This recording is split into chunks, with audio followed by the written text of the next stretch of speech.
Eu saúdo a todos com a graça e a paz que só podemos encontrar em Jesus Cristo, nosso único, suficiente Salvador. E nós estamos na reta final do nosso curso. Hoje nós vamos estudar o capítulo 21, o penúltimo capítulo do Apocalipse. E até aqui nós vimos que Satanás, o anticristo, o falso profeta e a grande Babilônia, mãe de todas as meretrizes, que representa os seguidores de Satanás, aquelas pessoas que não têm o seu livro escrito no livro da vida, não foram seladas pelo Espírito Santo de Deus, e ao invés disso tem na sua testa, na sua mão, a marca da besta, e segue, adora a besta e a sua imagem por influência do anticristo. Vimos que Satanás e seus servos já estão no lago de fogo e enxofre e viverão ali a eternidade com seus seguidores, a segunda morte. E no capítulo 21, hoje nós vamos dividir a nossa aula em duas partes. O que Deus reserva para nós, sem se esquecer dos ímpios, sempre dando, criando, investiu o seu próprio Filho e agora o seu Santo Espírito prega o Evangelho a todas as nações, junto com a igreja, dando suporte à igreja por intermédio da palavra de Deus. E o que acontece, então? Nós temos aqui a revelação do que será a nossa vida na eternidade. Viveremos em novo céu e nova terra, numa nova ordem cósmica que foi fruto, será fruto da restauração da atual ordem. E nós vamos ver hoje também, na segunda parte, a Nova Jerusalém. O novo céu é a nova terra, onde viveremos e como viveremos lá. E a Nova Jerusalém fala de nós, como seremos, como a igreja será e é vista por Deus na eternidade. Então, diz assim a palavra de Deus no capítulo 21, do verso 1 ao 8, que trata do novo céu e da nova terra. Vi novo céu e nova terra, pois o primeiro céu e a primeira terra passaram, e o mar já não existe. Vi também a cidade santa, a Nova Jerusalém, que descia do céu da parte de Deus, ataviada como noiva adornada para o seu esposo. Então ouvi grande voz vinda do trono dizendo: eis o tabernáculo de Deus com os homens.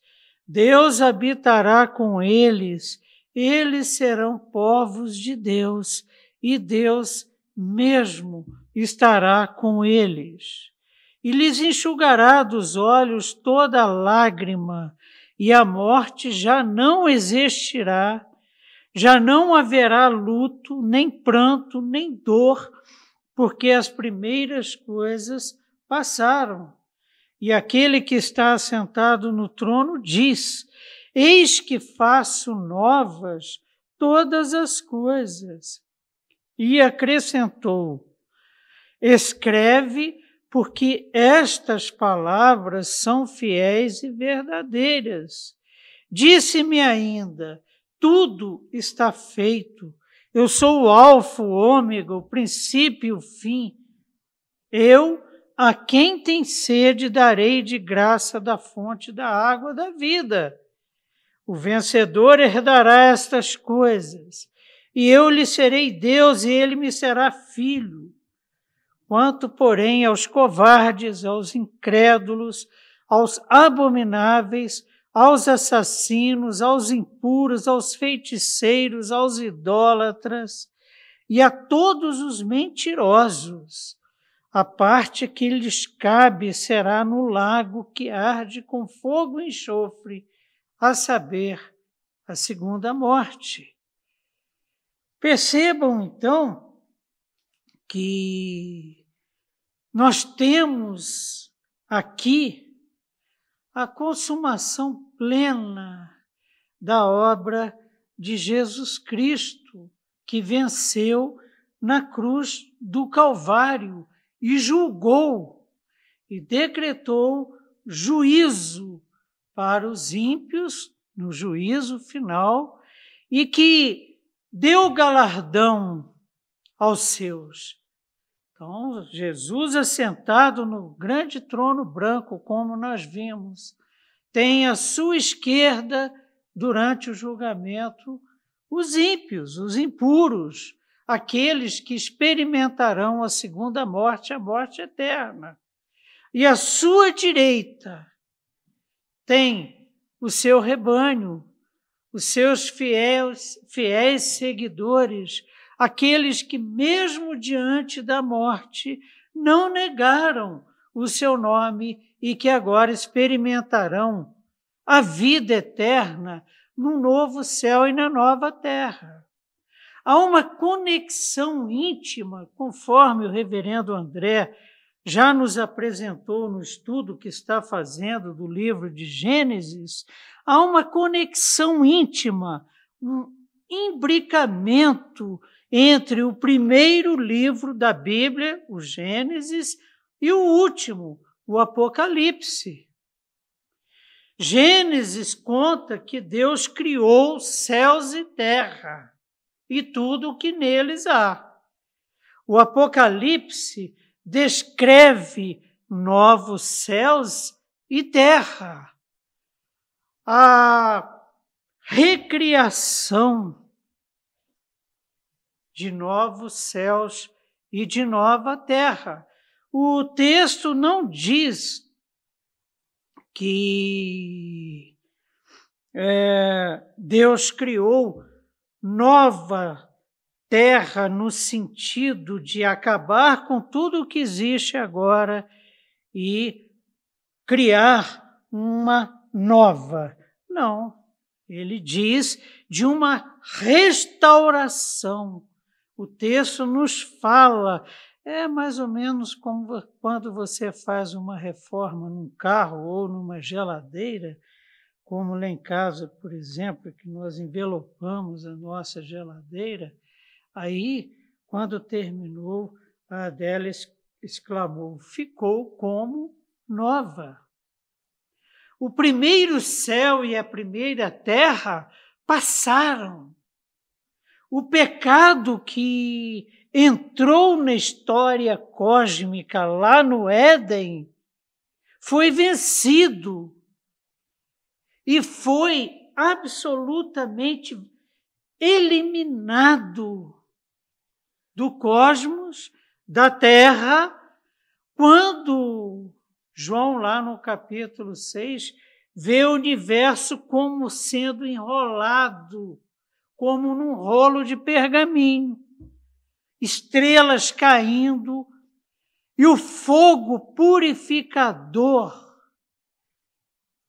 varreu, definitivamente eliminou da superfície da terra e da humanidade o pecado por conta do que foi realizado por Cristo na cruz do Calvário. Nós vimos na aula passada que, assentado no seu trono, o que aconteceu com o universo?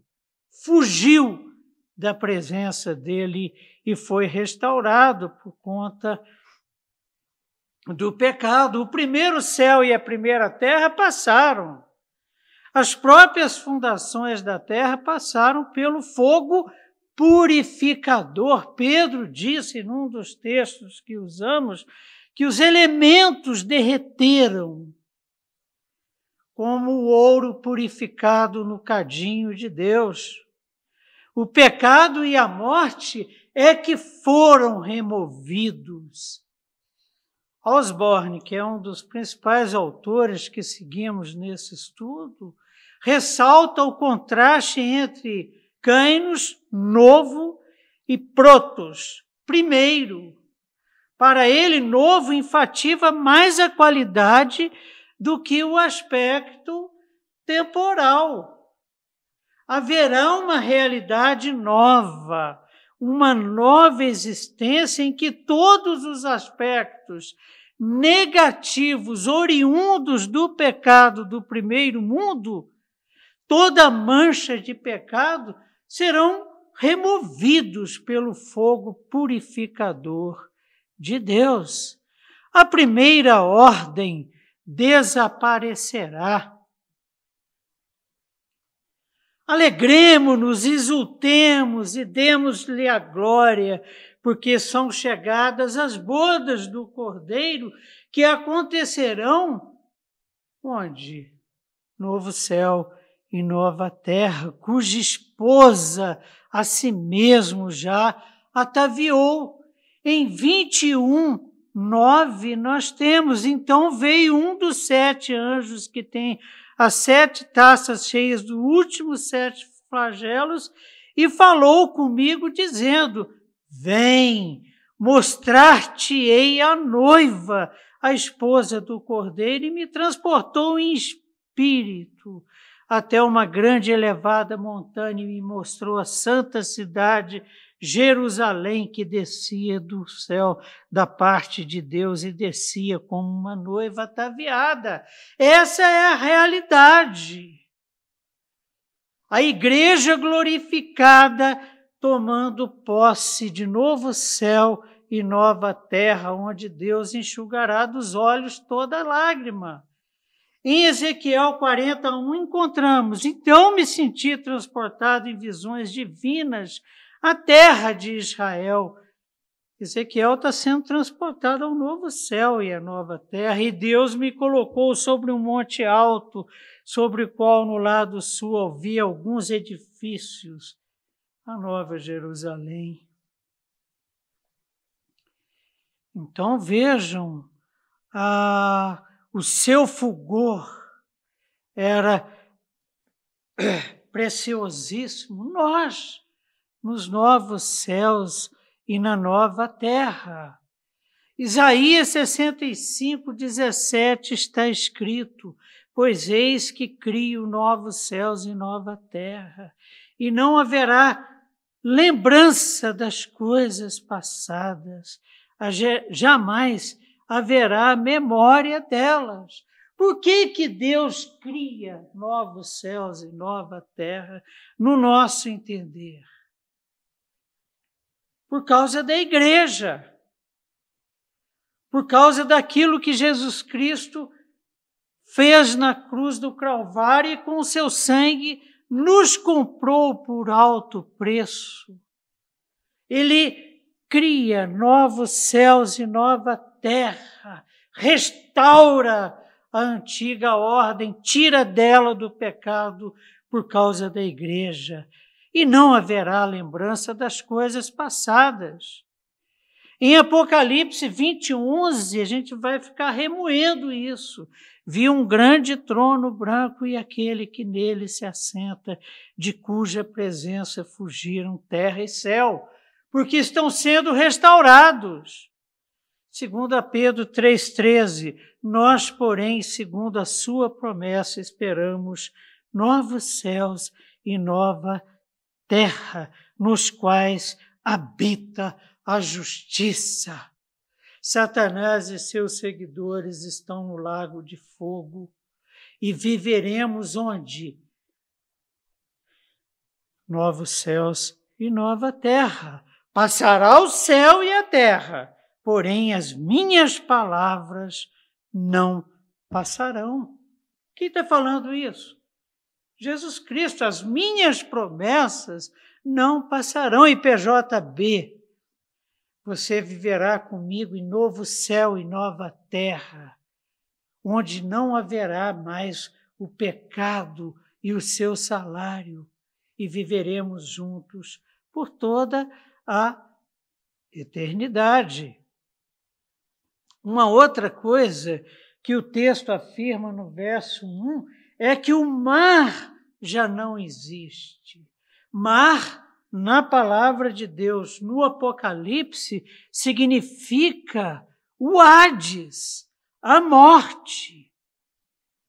A morte já não existirá. O mar como origem do mal, o mar como lugar dos mortos, o mar como o ambiente da idolatria comercial, daqueles que bebem do cálice da grande Babilônia, se embriagam com o seu vinho e se enriquece com esta perversidade.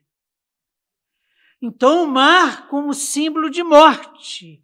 Apocalipse 20:13. Deu o mar os mortos que nele estavam. Para quê? Para o juízo. O mar como origem do mal.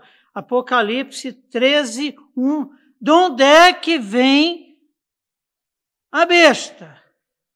De onde é que vem o anticristo? Vi emergir do mar uma besta que tinha 10 chifres e 7 cabeças. O mar como fonte de idolatria comercial. Apocalipse 18:18. Então, vendo a fumaceira do seu incêndio, gritavam. Incêndio de quem? Da Babilônia. Que cidade se compara à grande cidade? Lançaram sobre si pó sobre a cabeça e chorando e pranteando, gritando, ai, ai da grande Babilônia, ai, ai da nossa fonte de riqueza. Acabou! Esse sistema opressor que nós temos vivido, e Jesus disse, nesse sistema tereis aflições, mas tem de bom ânimo, eu venci o mundo. Então, essa idolatria comercial, gente envolvida em corrupção relacionada à compra de vacinas e de equipamentos para salvar vidas durante essa pandemia. Então, vejam bem, o mar já não existe. Existirá um mar sem pecado, existirá um mar puro, sem poluição, existirá um mar sem sangue, existirá um mar onde, por exemplo, eu sempre me lembro, Reverendo Rudival e eu surfaremos, pegaremos tubos eternos. Verso 2, a nova Jerusalém descerá do céu. Na nova terra, celestial.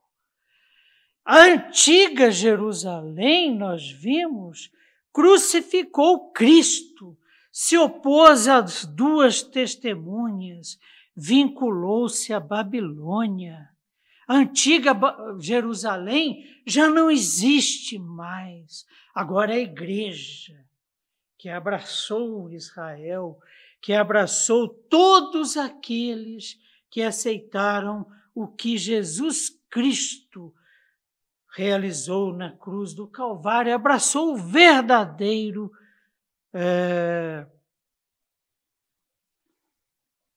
Israel. Então, a antiga Jerusalém, que já não existe mais, crucificou Cristo. Em Apocalipse 11 encontramos. Quando tiver, então, concluído o testemunho, quem? As duas testemunhas que devem dar a besta que surge do abismo, pelejará contra elas e as vencerá e matará. Opôs-se às duas testemunhas, a antiga Jerusalém. Vimos com vocês ao longo do nosso estudo que Israel, os judeus judaizantes, foram mais inimigos da igreja primitiva do que Roma, mas deixa de parte o átrio exterior do santuário e não o Messas, porque foi ele dado aos gentios, estes por 42 meses, 3 anos e meio, calcarão aos pés a cidade santa. Vinculou-se à Babilônia. E o seu caráter ficará, e o seu cadáver fica de quem? Das duas testemunhas, ficará estirado na praça da grande cidade que espiritualmente se chama Sodoma e Egito, onde também o seu Senhor foi crucificado. Onde Jesus Cristo foi crucificado? Na antiga Jerusalém. E quem são essas duas testemunhas que essa antiga Jerusalém que se somou à Babilônia? Quem são essas duas testemunhas? Nós, a igreja. Então, Jerusalém foi restaurada e foi restaurada por ordem, por obra do Cordeiro Vencedor. Essa expressão Nova Jerusalém, então, só ocorre na Bíblia aqui em Apocalipse 3:12, mas o conceito tem uma história longa. Em Apocalipse 3:12, por exemplo, lemos: ao vencedor falo-ei coluna no santuário do meu Deus, e daí jamais sairá. Gravarei também sobre ele o nome do meu Deus, o nome da cidade do meu Deus, a nova Jerusalém, que desce do céu, vinda da parte do meu Deus, e o meu novo nome. Teremos o nome de Deus. Teremos o nome do Cordeiro, que parecia ter estado morto, mas que vive, o Cordeiro Vencedor.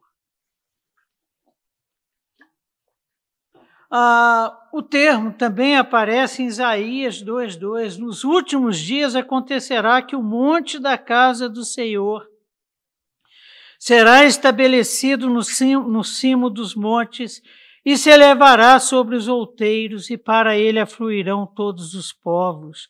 Irão muitas nações e dirão: vinde, subamos ao monte do Senhor, à casa do Deus de Jacó, para que nos ensine os seus caminhos e andemos pelas suas veredas, porque de Sião sairá a lei, a palavra do Senhor sairá de Jerusalém. De onde? Da Nova Jerusalém. Em Zacarias 8:3, ela se torna a cidade da verdade, para a qual as nações fazem suas peregrinações. Javé retorna e vive ali. Isso é plano de Deus desde antes da formação do mundo. Virão muitos povos e poderosas nações buscar em Jerusalém ao Senhor dos exércitos e suplicar o favor do Senhor. Assim diz o Senhor dos exércitos: naquele dia sucederá que pegarão 10 homens de todas as línguas das nações, pegarão sim na orla da veste de um judeu e lhe dirão: iremos convosco, porque temos ouvido que Deus está convosco. É promessa de Deus que está sendo cumprida aqui agora, na Nova Jerusalém, que João vê descer do céu. E João ouve uma grande voz vinda do trono. Deus tabernaculará conosco. É o clímax do processo pelo qual Deus vem para o seu povo. Então ouvi grande voz vinda do trono, dizendo: eis o tabernáculo de Deus com os homens. Deus habitará com eles. Eles serão povos de Deus, e Deus mesmo estará com eles. A Nova Jerusalém é um mix, um imbricamento, uma mistura íntima de Deus com a sua igreja. O véu já foi rasgado. Hoje, pela fé, nós podemos adentrar os santos dos santos e depositar aos pés de Deus as nossas mazelas, a nossa gratidão, a nossa glória e louvor, que só a Ele são devidos. Mas Ele será visto por nós na Nova Jerusalém como Ele nos vê hoje. Porque Ele tabernaculará conosco. E não haverá lágrima. Por quê? Porque foi vencida a morte pela vitória. Em Apocalipse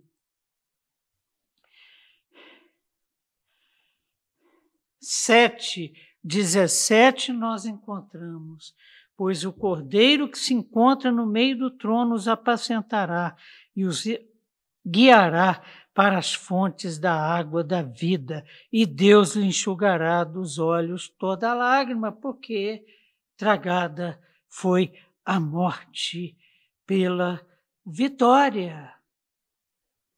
Em 1 Coríntios 15:26 temos: tragará a morte para sempre, e assim enxugará o Senhor Deus as lágrimas de todos os rostos. Olha só como que de Gênesis e Apocalipse nós temos as boas novas do Evangelho de Jesus Cristo. Isaías 25:8, tragará a morte para sempre, e assim enxugará o Senhor Deus.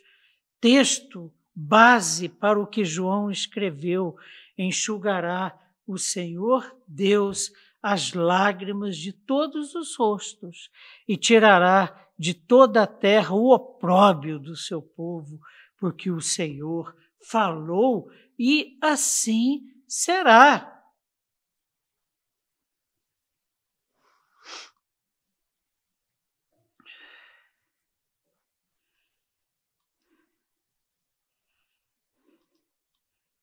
João ouve a voz daquele que está sentado no trono.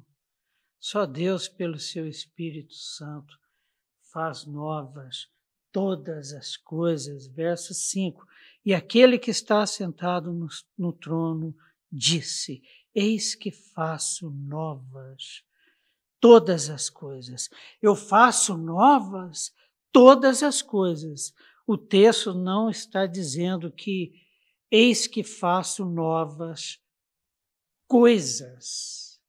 Isso eu acho muito impressionante e me enche de esperança, porque a criação, o mundo onde Deus nos colocou, inicialmente no Éden, com a perfeição pela ausência de pecado, mas veio a desobediência. Mas apesar do pecado, apesar da desobediência, a marca da perfeição, a marca do amor, do poder, a marca da provisão de Deus impregna o mundo onde nós vivemos. Eu sempre converso com a Adélia sobre isso. Falei: gata, no lugar que a gente mora é um lugar privilegiado. Você já pensou isso aqui? Restaurado pelo poder do Cordeiro vencedor? Como que ficará a cachoeira do Tororó? Como que ficará aquela mata que nos envolve e que a gente ama tanto? Todo dia nós somos acordados lá, agora na primavera, pelos sabiás cantando, porque as fêmeazinhas estão criando. Inclusive, tem uma que já está na segunda ninhada lá na coluna da varanda lá de casa. Uma sabiazinha que perdeu uma perna e só tem uma. E trabalha de sol a sol para manutenção da sua prole. E a promessa é que a água da vida que é livremente oferecida fluirá do trono. Refere-se à vida eterna. Salmo 36, 8 diz assim, a palavra do Senhor: fartam-se da abundância da sua casa, e na torrente das tuas delícias lhes dás de beber. Isso é realidade hoje, porque, como nós falamos, a criação é prova inquestionável da existência, do poder, do amor, da graça, da misericórdia e da providência de Deus. Mas nós experimentamos hoje, mas experimentaremos eternamente, plenamente, na glória da Nova Jerusalém. Eis que faço novas todas as coisas. Na glória do novo céu e da nova terra, Deus tabernaculará conosco. Joel escreveu: e há de ser que naquele dia os montes destilarão mosto e os outeiros dos outeiros manarão leite, e todos os rios de Judá estarão cheios de água. Sairá uma fonte da casa do Senhor e regará o vale do Sitim. Só que agora, gente, de forma plena. Só que agora, no tabernáculo celestial de Deus com a sua igreja, o vencedor receberá todas essas coisas. Nele a promessa pactual será cumprida. Eu lhe serei por pai e ele me será por filho, plena e eternamente, nos novos céus e nova terra, o que é impossível hoje. Não porque Deus nos rejeita, mas por causa do pecado. Mas no dia glorioso da volta de Jesus Cristo, seremos glorificados, teremos o nosso corpo glorificado e ele se encontrará com a nossa alma que já está glorificado, caso já tenhamos morrido. Senão, no arrebatamento, teremos a glorificação simultânea de corpo e alma e experimentaremos, então, a partir daí, essa vida gloriosa que nos abraçará pela eternidade. E Deus se manifestará plenamente, porque o que é corrupto se tornará incorruptível, glorificado, livre do pecado. Sobre as ruínas da cidade meretriz surge a visão da cidade da noiva vinda do céu. A Babilônia foi destruída, tornou-se morada de demônios, e do céu desce a cidade gloriosa, a igreja de Cristo, comprada por alto preço. É a igreja ideal do futuro, prenunciada pela igreja ideal do presente. Nós somos testemunha disso hoje. Sabe como é que o mundo vê a glória de Deus manifesta na terra? Na igreja de Cristo. Somos imperfeitos? Sim. Mas como é que o mundo vê a Cristo? Por nosso intermédio, pelo nosso testemunho, pela nossa vida, pelo que acontece aqui nesse lugar e pelo que acontece conosco, onde Deus nos coloca nesse mundo que está perdido, em trevas. Somos luz do mundo, somos sal da terra e devemos sê-lo. Por isso que os vencedores herdarão novos céus e nova terra. Então, no verso 10, desculpem, voltando um pouco. Então, aí, nós entramos na Nova Jerusalém agora para valer, porque você vê que o seguinte, não dá para separar novos céus de nova terra da igreja, como nós afirmamos. Por que esta terra onde vivemos, por que o céu presente vão ser restaurados? Para que a igreja de Cristo glorificada viva neles.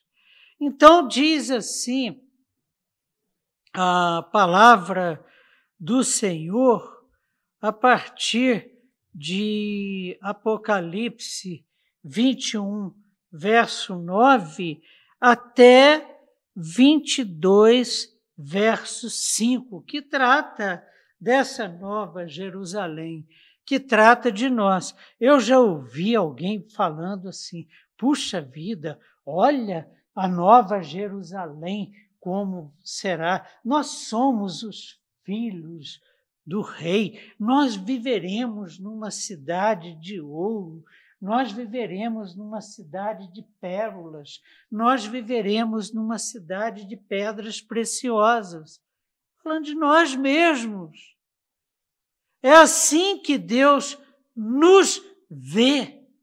E quando nós contemplarmos a face dele, como ele contempla a nossa hoje, olha, me desculpem, sabe, mas eu acho que não haverá espaço para ficarmos pensando em riquezas materiais, não. Eu já ouvi, por exemplo, de pessoas queridas, amadas, o seguinte, olha, o céu sem meus filhos não me interessa. Eu já ouvi também da irmã dessa pessoa querida o seguinte, olha, eu acho que o céu sem os meus filhos vai ser muito sem graça. Dá para parar para pensar, não dá? A tentação que temos de querer levar para o céu a imperfeição que vivemos hoje por conta do pecado. Não dá para fazer ideia. Olhos nunca viram, ouvidos nunca ouviram o que está sendo descrito aqui. É uma linguagem simbólica que traz para nós possibilidades de entendimento do que significa a palavra de Deus nos afirmar categoricamente que Deus tabernaculará conosco, armará o seu tabernáculo entre nós. Nós viveremos com Ele, plena e eternamente. E Ele enxugará dos olhos todas as lágrimas e jamais sentiremos sede nem fome. É o que o texto nos mostra, mas vamos lá. Então, Apocalipse 21, a partir do verso 9 até 22, verso 5, diz assim a palavra do Senhor. Então veio um dos 7 anjos, que tem as 7 taças, aqui é durante o juízo final, cheias dos últimos 7 flagelos, e falou comigo dizendo, vem mostrar-te-ei a noiva, a esposa do Cordeiro. Sabe por que esse texto está aqui? Porque a bagaça vai ser grande. A antiga ordem deixará de existir. Satanás e seus seguidores estarão onde? no lago de fogo e enxofre, de onde sobe fumaça pelos séculos do século, morte eterna. E para nós? Nós, a noiva do Cordeiro. E como que Deus a vê e que tratamento será dado a ela? E me transportou em espírito, verso 10, até uma grande e elevada montanha, como o texto de Ezequiel que acabamos de ler agora há pouco. E me mostrou a santa cidade. Ezequiel viu uns prédios. Agora João vê a plenitude da grande cidade, Jerusalém, que descia do céu da parte de Deus. Qual a origem dessa cidade? É uma cidade celestial, é uma cidade comprada por alto preço, é uma cidade restaurada pelo sangue purificador do Cordeiro. Verso 11, a qual tem a glória de Deus, o seu fulgor era semelhante a uma pedra preciosíssima, é linguagem simbólica, como pedra de jaspe cristalina. Tinha grande e alta muralha, 12 portas, e junto às portas 12 anjos, e sobre elas nomes inscritos, que são os nomes das 12 tribos dos filhos de Israel. 3 portas se achavam a leste, 3 ao norte, 3 ao sul e 3 ao oeste. A muralha da cidade tinha 12 fundamentos e estavam sobre estes os 12 nomes dos 12 apóstolos do Cordeiro. Aquele que falava comigo tinha por medida uma vara de ouro para medir a cidade, as suas portas e a sua muralha. A cidade é quadrangular, como era o Santo dos Santos, lá no tabernáculo do deserto e no templo de Salomão. De comprimento e largura iguais, e mediu a cidade com a vara até 12.000 estádios. O seu comprimento, largura e altura são iguais. Mediu também a sua muralha 144 côvados, medida de homem, isto é, de anjo. A estrutura da muralha é de jaspe, também a cidade é de ouro puro, semelhante a vidro límpido. Os fundamentos da muralha da cidade estão adornados de toda espécie de pedras preciosas. O primeiro fundamento é de jaspe, o segundo de safiro, o terceiro de calcedônia. Aqueles que têm o coração nas riquezas desse mundo devem ficar assim, dando saltinhos quando leem isso aqui.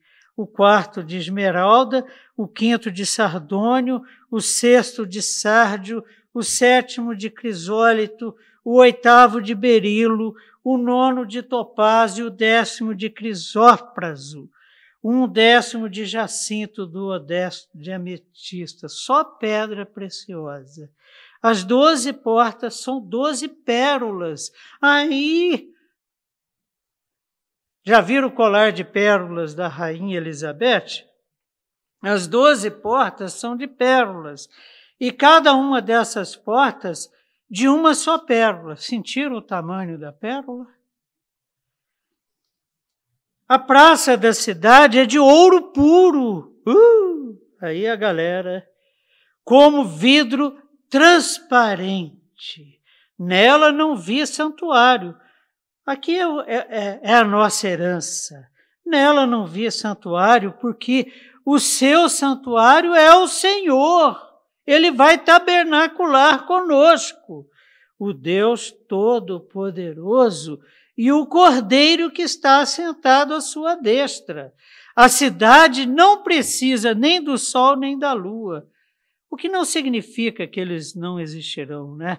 Para lhe darem claridade, pois a glória de Deus a iluminou e o Cordeiro é sua lâmpada, o Cordeiro vencedor. As nações andarão mediante a sua luz, e os reis da terra lhe trazem a sua glória. As suas portas nunca jamais se fecharão de dia, porque nela não haverá noite, não haverá perigo. O muro protege a cidade, e lhe trarão a glória. E que muro é esse? O próprio Deus. E lhe trarão a glória e a honra das nações. Nela nunca jamais penetrará coisa alguma contaminada, nem o que pratica abominação e mentira, mas somente os inscritos no livro da vida do Cordeiro. Eu não sei se vocês perceberam, Deus nos revela muito mais da cidade do que dos novos céus e da nova terra. O que ele nos revela dos novos céus e da nova terra é que essa terra e esse céu serão restaurados. Serão glorificados como glorificados fomos nós. É por isso que Paulo fala que a natureza aguarda a volta de Jesus Cristo, como se estivesse, o verbo que ele usa, nós estudamos já isso, em Romanos, é como se ele nos aguardasse, a natureza aguardasse a volta de Cristo na ponta dos pés. Então, Deus fala mais aqui da igreja do que onde a igreja vai viver. Ele fala mais do seu povo glorificado do que onde o seu povo glorificado vai viver. Agora, ele fala umas coisas tão importantes. Deus tabernaculará conosco. Ele vai viver conosco e nós vamos vê-lo como ele vê hoje. Beleza? Mas vamos então focar na grande preocupação de Deus aqui. Na cidade celestial vinda da parte dele, a nova Jerusalém, de origem celestial, é coisa de Deus. Quem a preparou? Quem a ataviou? Quem enfeitou a noiva do Cordeiro, que é a nova Jerusalém? Então veio um dos 7 anjos que tem as 7 taças cheias dos últimos 7 flagelos e falou: vem que eu vou te mostrar a cidade santa, a Jerusalém, que descia de Deus da parte, que descia do céu da parte de Deus. É Deus quem a enfeitou. É Deus quem tem nos enfeitado. É Deus que vai nos enfeitar para participarmos das bodas do Cordeiro, e a noiva seremos nós. A noiva seremos nós. E vejam bem vocês o seguinte: é uma noiva enfeitada, é uma noiva brilhante, e o seu brilho é comparado ao brilho do jaspe, uma pedra avermelhada, cristalina, belíssima. Então, o brilho dela é o mesmo brilho dessa jaspe. Apocalipse 21, 11b diz: o seu fulgor era semelhante a uma pedra preciosíssima, como pedra de jaspe cristalina. É assim que Deus nos vê, como uma pedra brilhante, preciosíssima, e nos verá plenamente naquele dia, quando descermos do céu para participarmos das bodas do Cordeiro.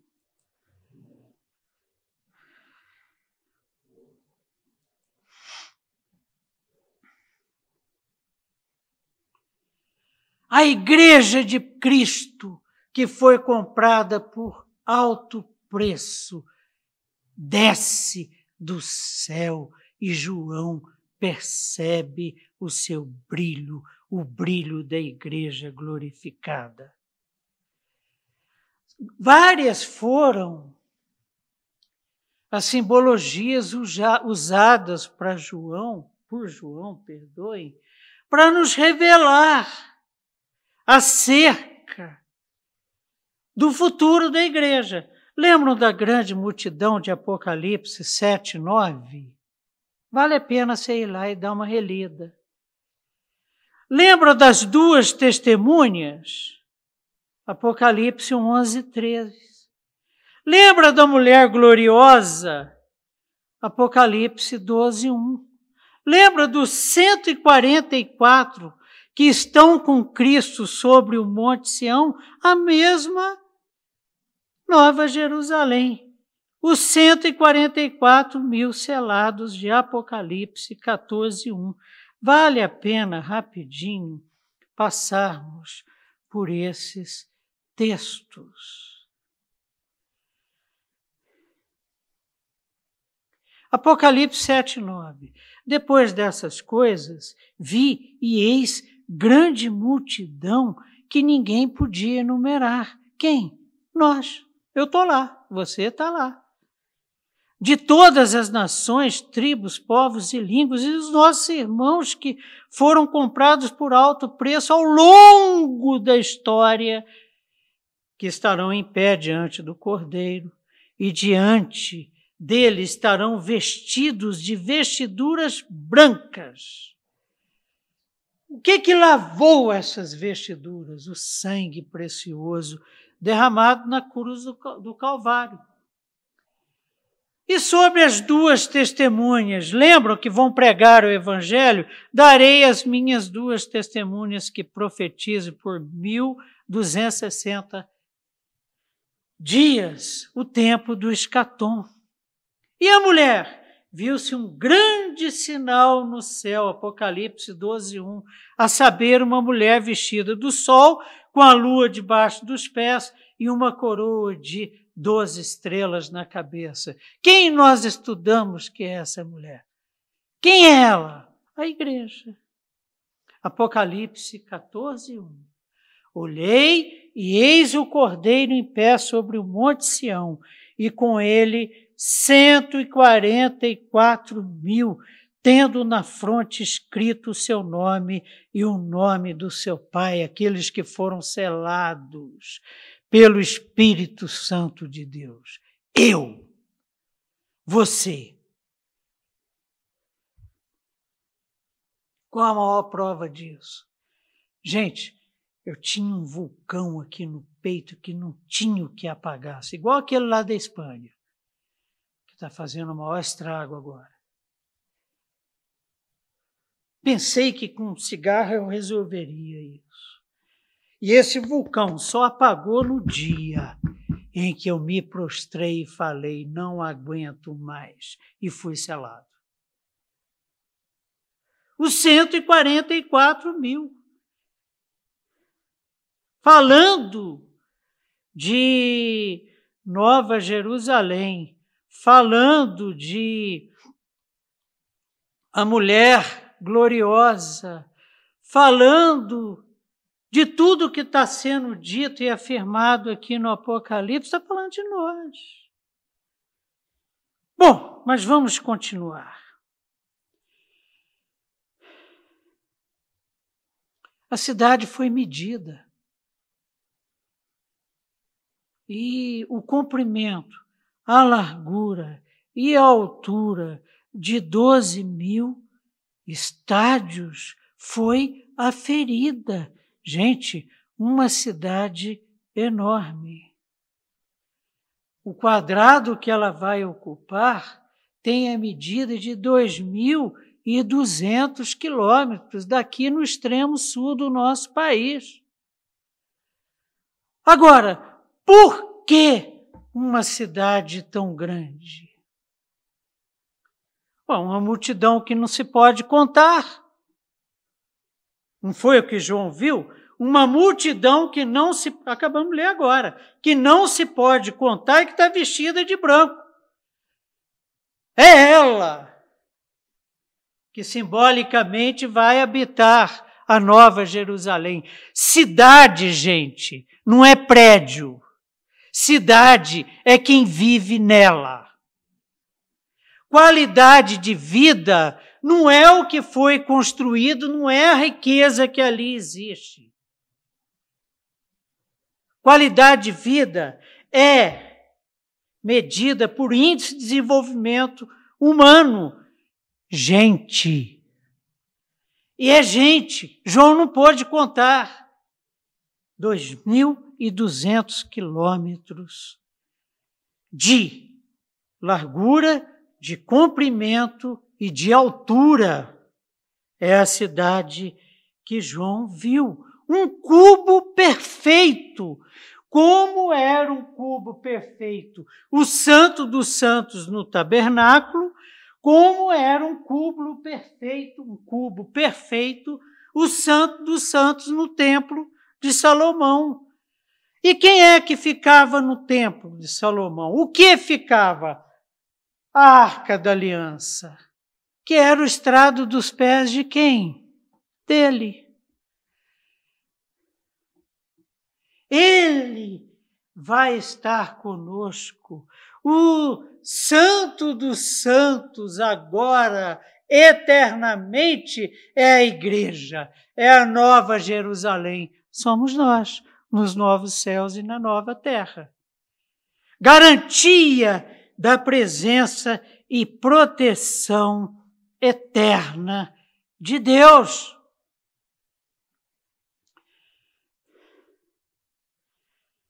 A cidade é quadrangular.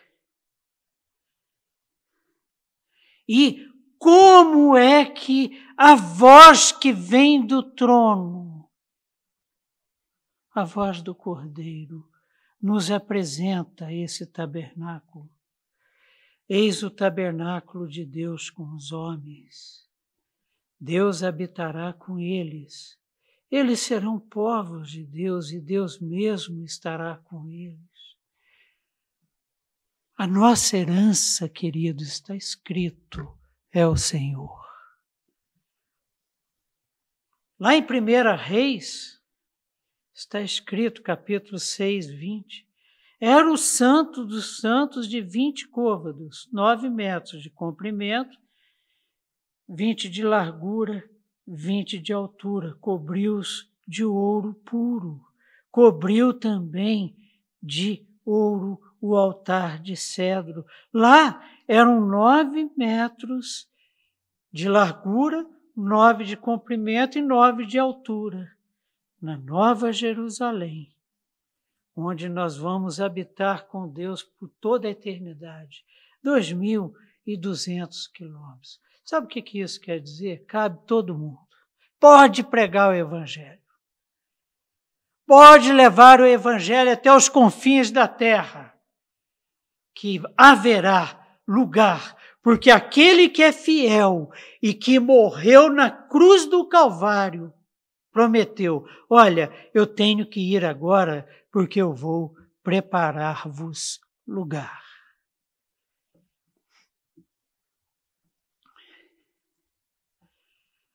A cidade tem uma infraestrutura.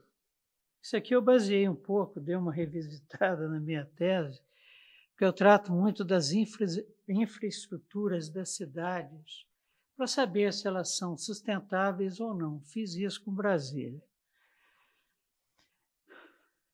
E qual é a infraestrutura da cidade celestial, a Nova Jerusalém, a noiva do Cordeiro que João viu descendo do céu da parte de Deus? Ela tem um muro. E o muro é proteção para o povo. E, ao mesmo tempo, glória compartilhada com ele. Porque a hora que João vê aquela cidade descendo, ele está vendo o muro primeiro, né? E ela brilhava gloriosamente como o jaspe. Então, esse muro é proteção, esse muro é glória, e glória do jaspe. Como proteção? Apocalipse 7,13 diz assim: e aquele que se assenta no trono estenderá sobre eles. Eles quem? Eu, você, a igreja que foi comprada por alto preço. Ele vai estender sobre nós o quê? O seu tabernáculo. Proteção. Jamais terão fome, nunca mais terão sede, não cairá sobre eles o sol, nem ardor algum, pois o Cordeiro que se encontra no meio do trono os apacentará e os guiará para as fontes da água da vida. Estaremos protegidos pelo pastor santo que entregou a sua própria vida para estarmos lá, e Deus enxugará dos olhos toda lágrima. Isso é promessa de Deus. E em Cristo Jesus, todas as promessas já são sim. Então esse muro, ele representa o quê? A proteção que foi prometida, por exemplo, a Jeremias. Vamos ver o que a palavra de Deus nos diz no livro de Jeremias 15:20. Eu te porei contra este povo. Que Deus estava falando de que povo? Israel. Naquele período terrível, pré-exílico. Eu te porei contra este povo como forte muro de bronze. Eles pelejarão contra ti, mas não prevalecerão contra ti, porque eu sou contigo para te salvar, para te livrar deles, diz o Senhor. E a proteção lá no muro da Nova Jerusalém será plena, porque os inimigos de Deus e da sua igreja e do seu povo estarão no lago de fogo e enxofre. Experimentarão a segunda morte.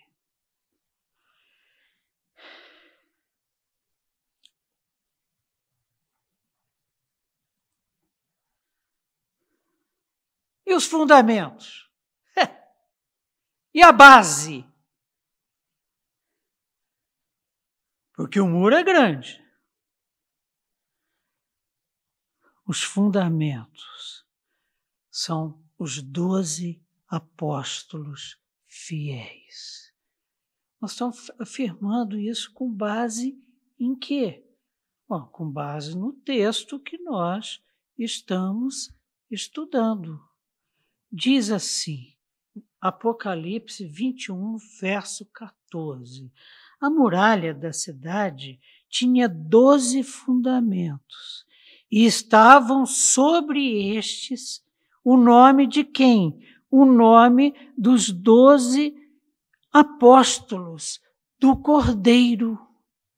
O nome dos 12 apóstolos que pregaram fielmente o Evangelho de Jesus Cristo. Então, a base da muralha, a base da proteção é o Evangelho de Deus, que se cumpriu plenamente em Jesus Cristo e que foi pregado pelos 12 apóstolos, os chamados 12 fiéis.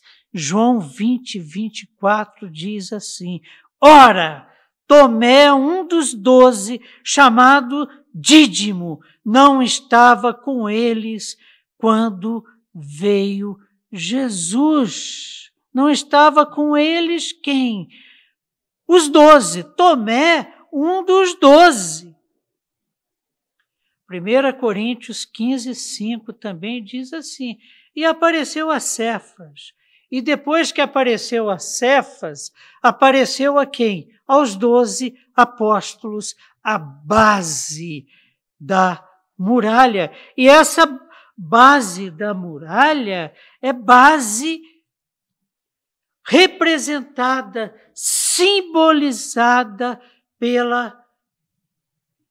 pelas pedras preciosas, jaspe, safira, calcedônio, o brilho da glória que os apóstolos receberam de Jesus Cristo.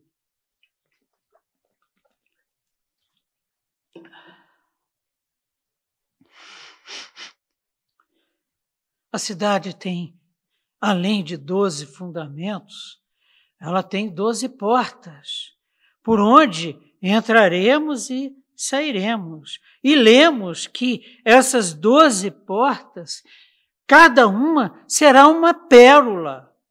A hora que nós estivermos entrando lá, falou, lembra aquele dia, 6 de outubro de 2021, que a gente estava conversando sobre as portas da Nova Jerusalém, que são 12 pérolas preciosíssimas. Olha o tamanho dessa pérola. E o que essas pérolas, o que essas portas representam? Possibilidades eternas de entrada na comunhão com 12. Desculpem, com Deus. E sobre as portas, lá no portal está escrito o nome de quem? Das 12 tribos. Jesus Cristo derrubou a parede que separava judeus, gentios. E essas portas estarão voltadas para o norte, para o sul, para o leste, para o oeste, significando o quê? Que vem gente dos 4 cantos da terra e gente alcançada pelo sangue do Cordeiro, que tem seu nome no livro da vida, e estas pessoas entrarão. Há uma simbologia aqui.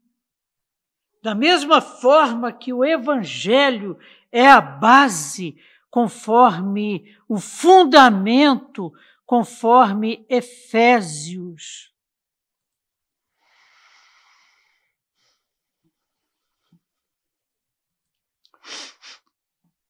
(2:19).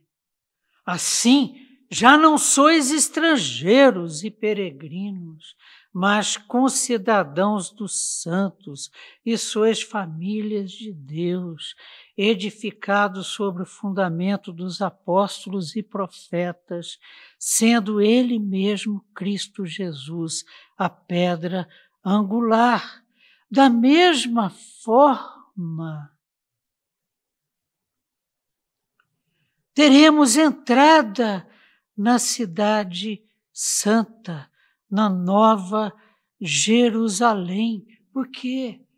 Porque pelo mesmo fundamento, Jesus Cristo, a pedra angular, nós podemos entrar na Nova Jerusalém, porque em João 10:9 ele afirmou, eu sou a porta, se alguém entrar por mim será salvo, entrará e sairá e achará pastagem. Faz parte da infraestrutura as obras de iluminação pública, por exemplo. Apocalipse 21:23 afirma o quê? A cidade não precisa nem de sol nem de lua. Em Apocalipse 22:5 isso é confirmado. Então já não haverá noite, nem precisam eles de luz. Eles quem? Nós, de candeia, nem da luz do sol, porque o Senhor Deus brilhará sobre eles e reinarão pelos séculos dos séculos. Como que era o cordeiro na primeira visão de João? Os seus olhos eram como chama de fogo, os seus pés semelhante ao bronze polido, como que refinado numa fornalha. Tinha na mão direita 7 estrelas, o seu rosto brilhava como o sol na sua força. A glória luminosa do Cordeiro vencedor, que quando João entra em contato com ela, cai como morto. caminhando para o final. Tem um trono, e do trono o rio da vida, que corre cristalino pela cidade. Fonte de vida é o Cordeiro de Deus. E vejam bem vocês, Jesus, a água viva, conforme a promessa que Ele nos fez. Coisa maravilhosa, né, irmãos? Estou cansado. Terminando, viu, queridos? Tomando um pouco de fôlego aqui. Disse Jesus: aquele, porém, que beber da água que eu lhe der, nunca mais terá sede.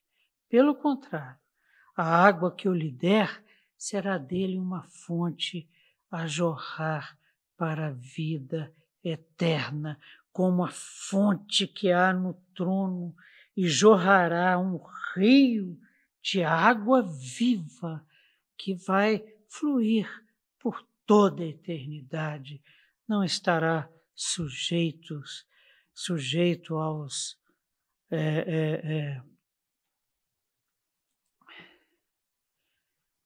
desequilíbrios que estamos experimentando agora de forma mais contundente, conforme a palavra do Senhor.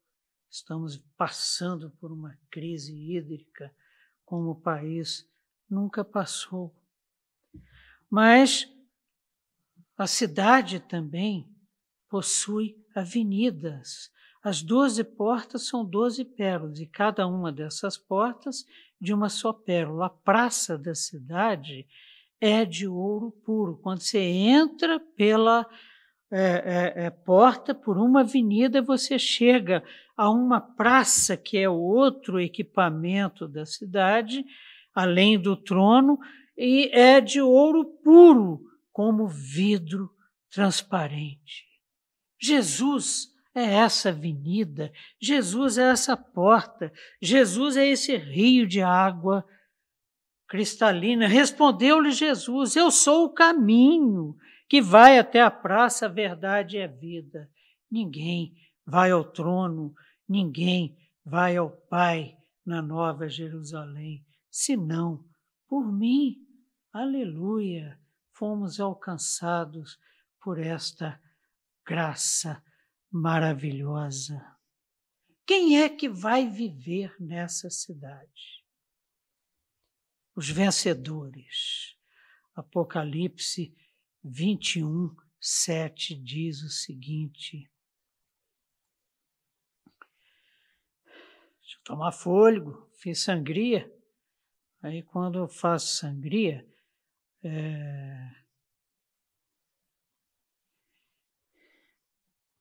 eu fico com fôlego curto. Bom, então quem é que vai viver nessa cidade? Quem é que pode entrar nessa cidade? 21:7 nos afirma que o vencedor herdará essas coisas, e eu lhe serei Deus, e ele me será filho. E quem são? Hoje nós estamos falando de Gênesis e Apocalipse, né? Quem são estes vencedores? Nós não temos como afirmar que são os descendentes de Abel, porque ele foi morto pelo irmão Caim. Mas o que aconteceu a partir daí? Gênesis 4:25 nos afirma o seguinte: tornou Adão a coabitar com sua mulher, e ela deu à luz um filho, a quem pôs o nome de Sete. Olha só, porque disse ela: Deus me concedeu. Se Deus concedeu, é porque Eva se arrependeu do pecado e pediu a Deus. Deus me concedeu outro descendente em lugar de Abel, que Caim matou. A Sete nasceu-lhe também um filho, ao qual pôs o nome de Enos. Daí começou a invocar o nome do Senhor sobre a face da terra. Esses vencedores, vêm de lá. Cobre o sangue de Jesus Cristo, cobre toda a história da humanidade, a descrita no Antigo, a descrita no Novo Testamento. Então, nós fazemos parte desse povo que, segundo João, não se pode contar, os vencedores que têm vestiduras brancas, lavadas pelo sangue do Cordeiro. Só que há anjos nas portas com o livro da vida e conferindo. Quem não tem um nome no livro da vida não pode entrar. A entrada é proibida aos descendentes de Caim. Mas em Apocalipse 21, 12, está escrito: tinha grande e alta muralha, 12 portas, junto às portas os 12 anjos que impediam a descendência de Caim de entrar. Bom, mas que descendência é essa? Vamos pegar um exemplo. Caim matou Abel. E é descendência dele, conforme nos apresentou o reverendo André, Lameque. E em Gênesis 4, 23 está escrito assim: e disse Lameque às suas esposas Ada e Zilá: ouvi-me, vós mulheres de Lameque, escutai o que passo a dizer-vos. Matei um homem. Por quê? Porque ele me feriu. E um rapaz, por quê? Porque ele pisou no meu calo. Vê se não confere com Apocalipse 21, 8, que lista os que não vão entrar, quanto, porém, aos covardes, aos incrédulos, aos abomináveis, aos assassinos, aos impuros, aos feiticeiros, aos idólatras e a todos os mentirosos. Se você mente, não minta mais. A parte que lhes cabe será o lago que arde com fogo e enxofre, a saber, a segunda morte. Nela, na Nova Jerusalém, nunca jamais penetrará coisa alguma contaminada, nem o que pratica a abominação e mentira, mas somente os inscritos no livro da vida. E não é por mérito nosso, é mérito única e exclusivamente do Cordeiro vencedor, que morreu na cruz do Calvário e com seu sangue derramado ali, nos lavou de todo o pecado, nos libertou das amarras do pecado e naquele glorioso dia nós entraremos pelas portas da Nova Jerusalém e comeremos a verdadeira comida, aquela árvore do Éden, que ficou guardada pelos anjos para que ninguém comesse dela antes desse dia. E que nos possibilitou que recebêssemos do Cordeiro a verdadeira comida. Adentraremos, atravessaremos a praça, chegaremos na praça e de uma margem e de outra do rio estará a árvore da vida e dela poderemos comer. E Deus tabernaculará conosco e ali, no novo céu e na nova terra, restaurados, belíssimos, diante de Deus, vendo-o como Ele nos vê hoje, viveremos toda a eternidade. Vamos orar? Senhor nosso Deus e Pai, obrigado, Senhor, por essa revelação tão maravilhosa, por essa revelação tão verdadeira, tão carregada de justiça, de amor, de graça, de misericórdia, que enche o nosso coração de esperança, mas também de temor e nos mostra o quão importante é pregarmos o Evangelho a toda criatura. que aqueles que o Senhor enviar até nós conheçam do caminho, conheçam da água, conheçam da comida que só em Cristo Jesus podemos encontrar, para que eles, aqueles que o Senhor nos mandar para pregarmos o Evangelho, recebam esse Evangelho por ação do Teu Santo Espírito, sejam convencidos do pecado e Te busquem e Te aceitem de todo o coração, para que naquele glorioso dia possam entrar conosco pelas portas de pérolas, possam conosco caminhar pelas avenidas de ouro puro e chegarmos à praça da árvore da vida, no bosque da árvore da vida, e ali vivermos contigo pela eternidade, no novo céu e na nova terra, em nome de Jesus. Amém.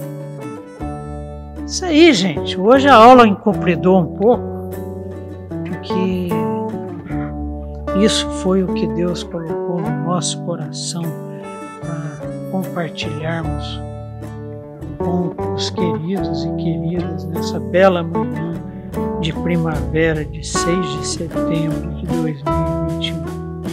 Continuamos aqui esperando, continuamos aqui aguardando comentários, dúvidas, acréscimos àquilo que temos estudado e que tem nos abençoado tanto. Semana que vem estaremos aqui, se Deus quiser, para gravarmos a nossa última aula do curso. Até lá! Beijão para todos!